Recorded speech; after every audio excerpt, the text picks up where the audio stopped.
Here then, you are as an example or an exponent of the model idea and of the power which comes from being in the right mental attitude and in understanding the way to do good in the world and the way to get happiness. Tomorrow evening, after supper is over, go into the kitchen and help wife or mother with the dishes and help her to put the kiddies to bed.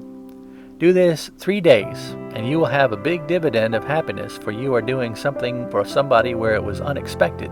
The smile on her face, the gleam in her eye, will whisper to you of love and appreciation, and your heart will beat in the sweet rhythm of melody and the consciousness that you have helped her. If you are a parent, I want you to resolve for several days to be a playmate with your children, to reason with them and not to scold them. Show them the better way to do things. Tell them sweet stories with good morals, and you will have happiness because you are doing something for somebody. At the table, take your time to eat. Do not bolt your food or sit in gloomy quietness. Be cheerful and show interest in the home circle. Eat slowly, be relaxed, and you will find happiness coming in through the cracks of the door. Husbands and wives, I want each of you to remember that you will have crossed wires and blue spells and worry. Make it a rule that you do not both have them at the same time. If one of you is in the dumps, let the other one sing instead of joining in the cloudy atmosphere. Show each other love and attention, and you will find happiness knocking at the door of your heart. Indifference, neglect, lack of consideration are great causes of women's worry and sorrow. A kiss, the moving of a chair by the husband as the wife sits down, the placing of a pillow at her back, a stool for her feet, or a wrap on her shoulders. These little attentions are big dividend payers. They make you happy, they make her happy, and two are benefited thereby.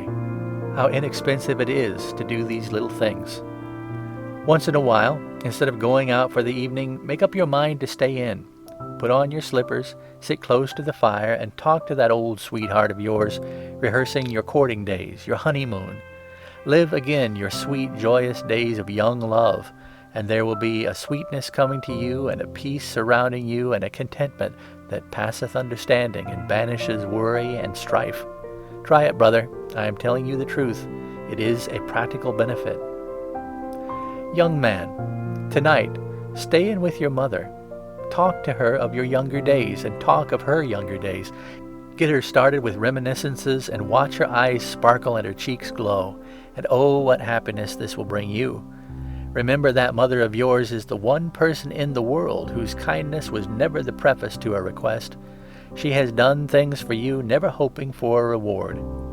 Someday, mother is to leave you, and what a wonderful happiness and satisfaction you will have in the thought that you loved her while she was here, and that you helped to make her life pleasant, and above all, you showed appreciation.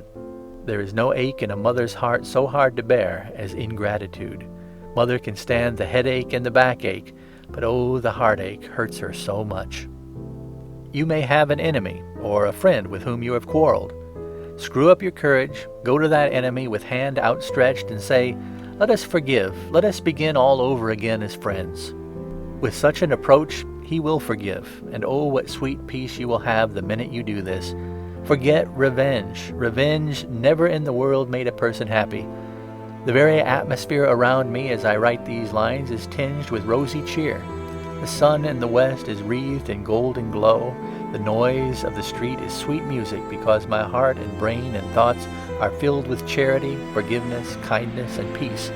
And you will find the same sweet satisfaction if you do the things and follow the suggestions in this chapter. The mere writing of these thoughts to you makes me very happy and bears out the suggestions that I have made so often, that the bringing in of good thoughts raises your ambition and courage and brings happiness to you. Courtesy, little attentions, consideration, sympathy, interest, and the expression of love to those around you are sure foes to worry. Resolve that to wife, to mother, to husband, to father, to daughter, to son, as the case may be, you are going to show attention and consideration, and you are going to open your heart to them. You're going to counsel with them. You will sympathize with them. You will love them. And they want to be told of your love. And you can tell them you love them, not only by word, but by looks and deeds. Chapter 42. These suggestions and thoughts flowing through my mind, expressing themselves in words, are to be printed and passed on to the great world to read. These very thoughts bring me sereneness and happiness that I cannot well express, and a like satisfaction will come to you as you pass the helpful influence along to those you love. Kindness brings happiness. There is nothing you can invest in that will bring greater dividends than kindness and cheery words. Lincoln wrote a whole sermon in 16 words. You can catch more flies with a drop of honey than with a gallon of vinegar. Kindness means gentleness. Therefore, a gentleman should be a gentle man or a kind man. We have grown so accustomed to saying gentleman that we do not stop to think what the word really means. Lincoln was a gentleman in every sense of the word. He had a great heart, a cheery word, and a comforting way. Withal, he was most gentle and kind. What a beautiful lesson he gave the world in this sweet sentiment.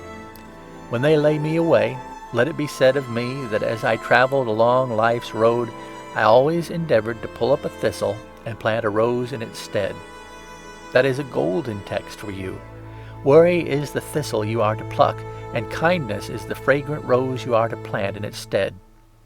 Ages ago, a Greek philosopher said, "If there is any good deed I can do or kindness I can show, let me do it now. Let me not defer or neglect it, for I cannot pass this way again."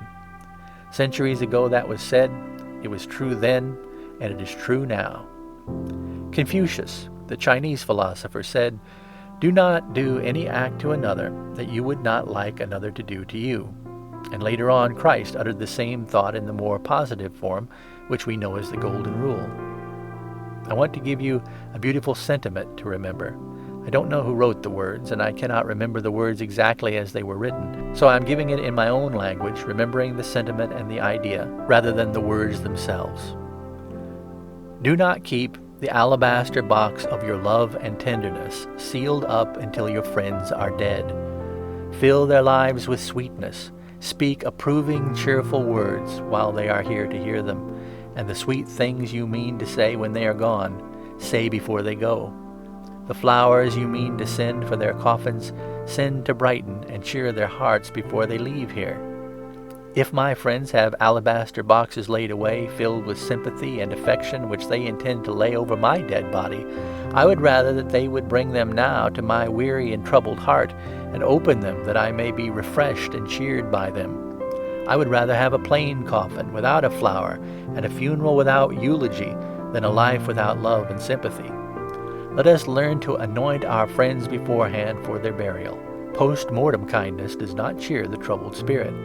Flowers on the coffin cast no fragrance backward over life's dreary way. What beautiful thoughts these are.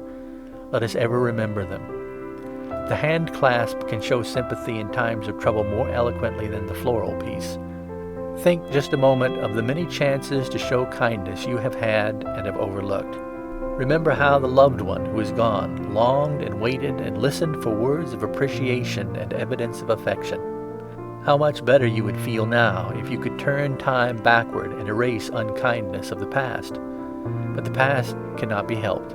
Today and the future only are yours. You must learn to profit by your neglect of the past and to do better in the future.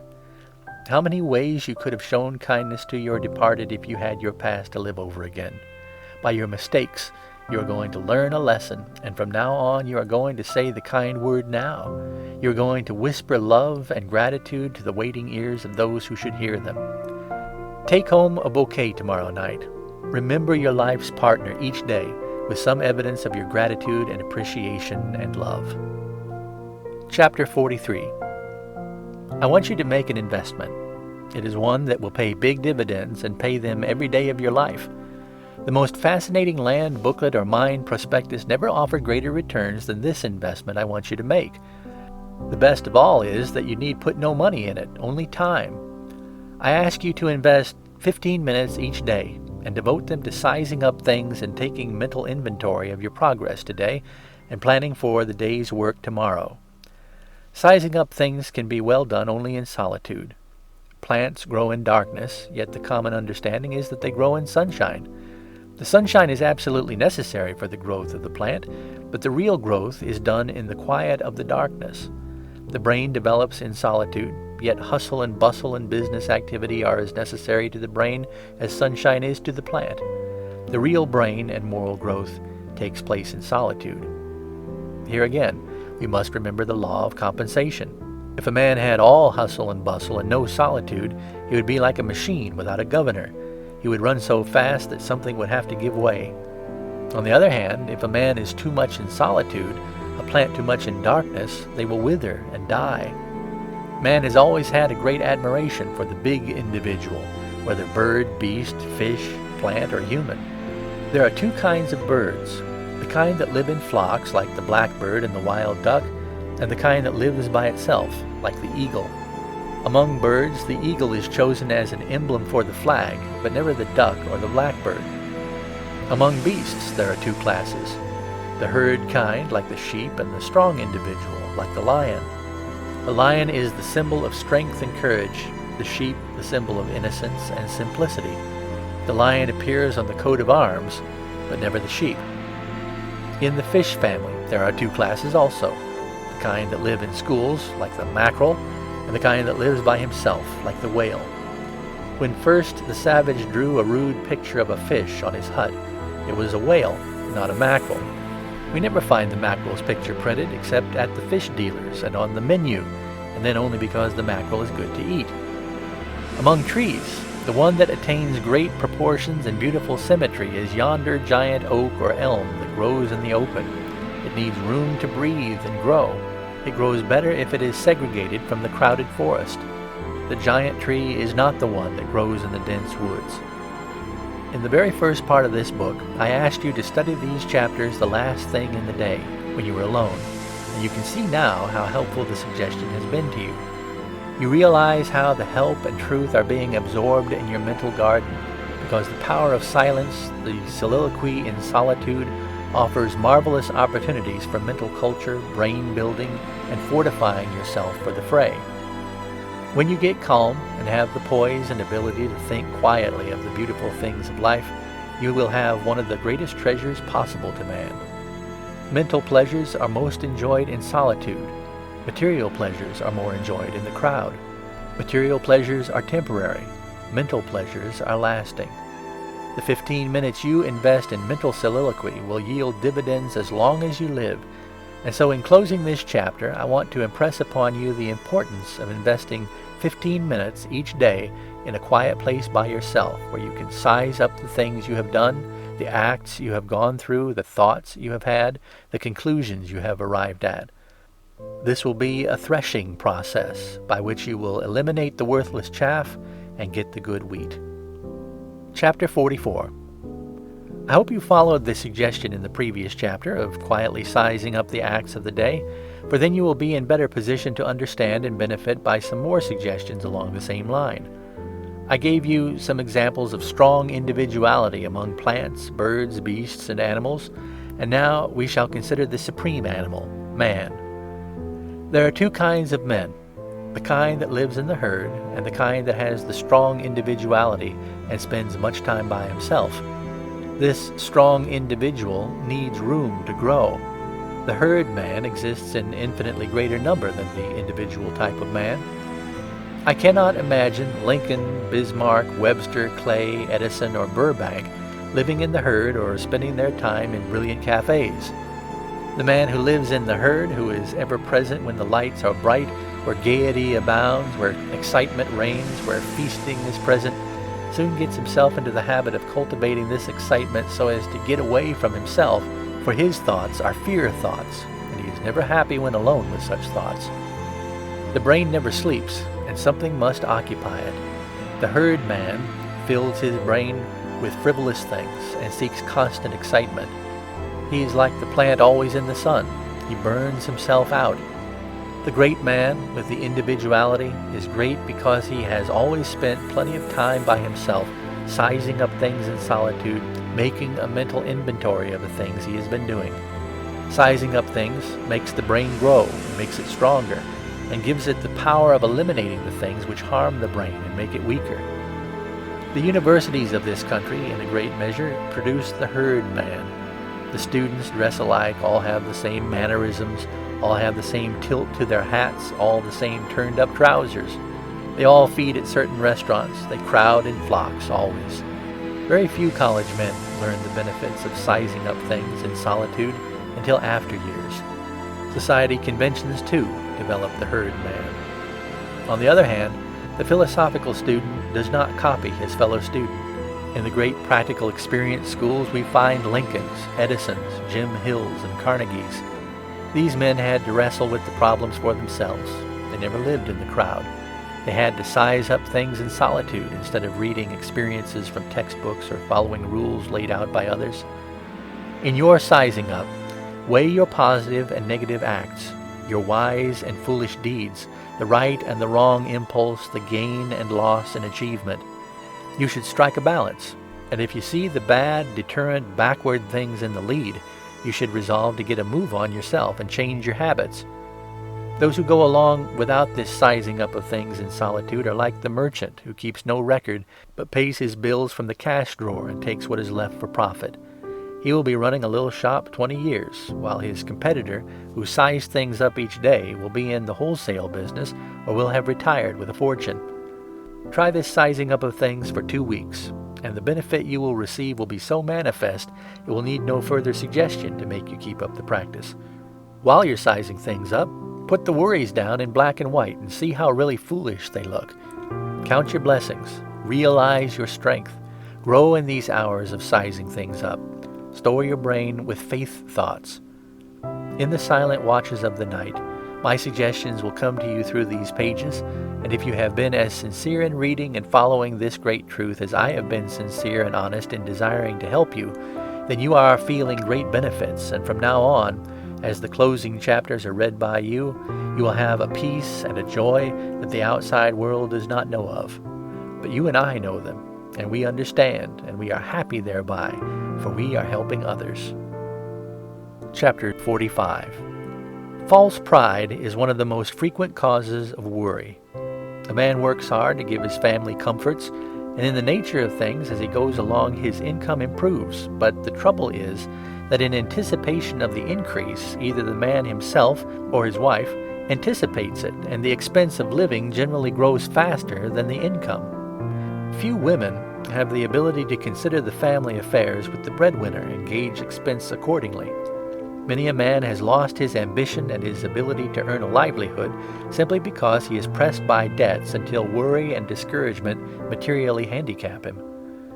If women could realize the happiness that comes to the family that makes it a rule not only to live absolutely within the income, but at the same time save a little, much of the trouble of the world would be eliminated. Nearly every wife has been asked by her husband to curtail expenses. There is not 1 out of 100 who will take such a request with good grace. Usually, the one answer of a woman to her husband's request for scaling down expenses is, "Mrs. So-and-so dresses better than I do, and her husband doesn't make any more than you do."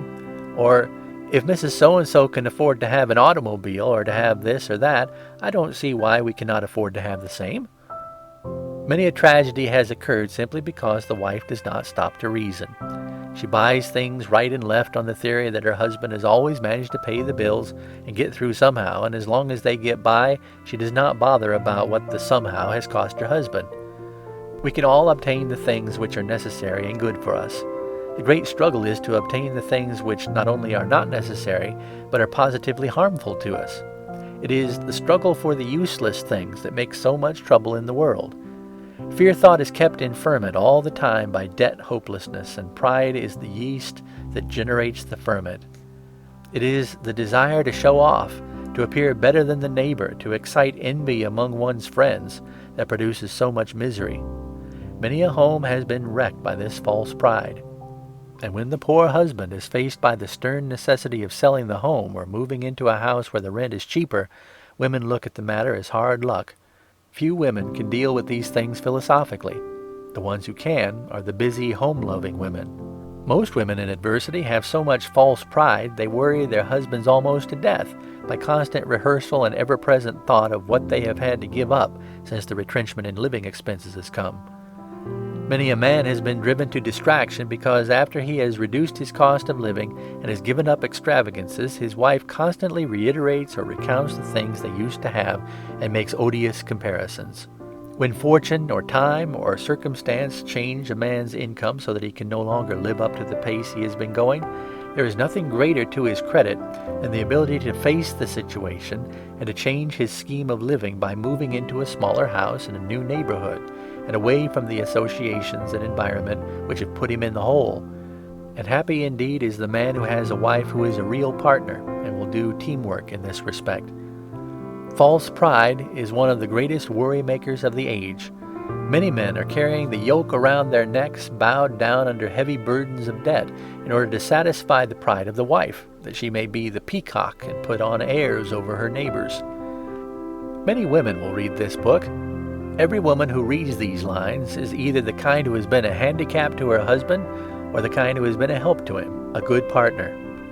The latter will warmly applaud these sentiments, while the former will call them pessimistic, too severe a condemnation of womankind. Let us hope this chapter will arouse some women who are guilty of the very things alluded to, and by arousing them, cause them to think. And if they think, good will come out of it, for consideration of plain truth cannot fail of its object, better living. Simple things, simple joys, simple habits, simple living, simple pleasures are the ones that are enjoyed best by true, sensible men and women. End of chapters 41 through 45. Recording by J.A. Carter, www.pleonic.com.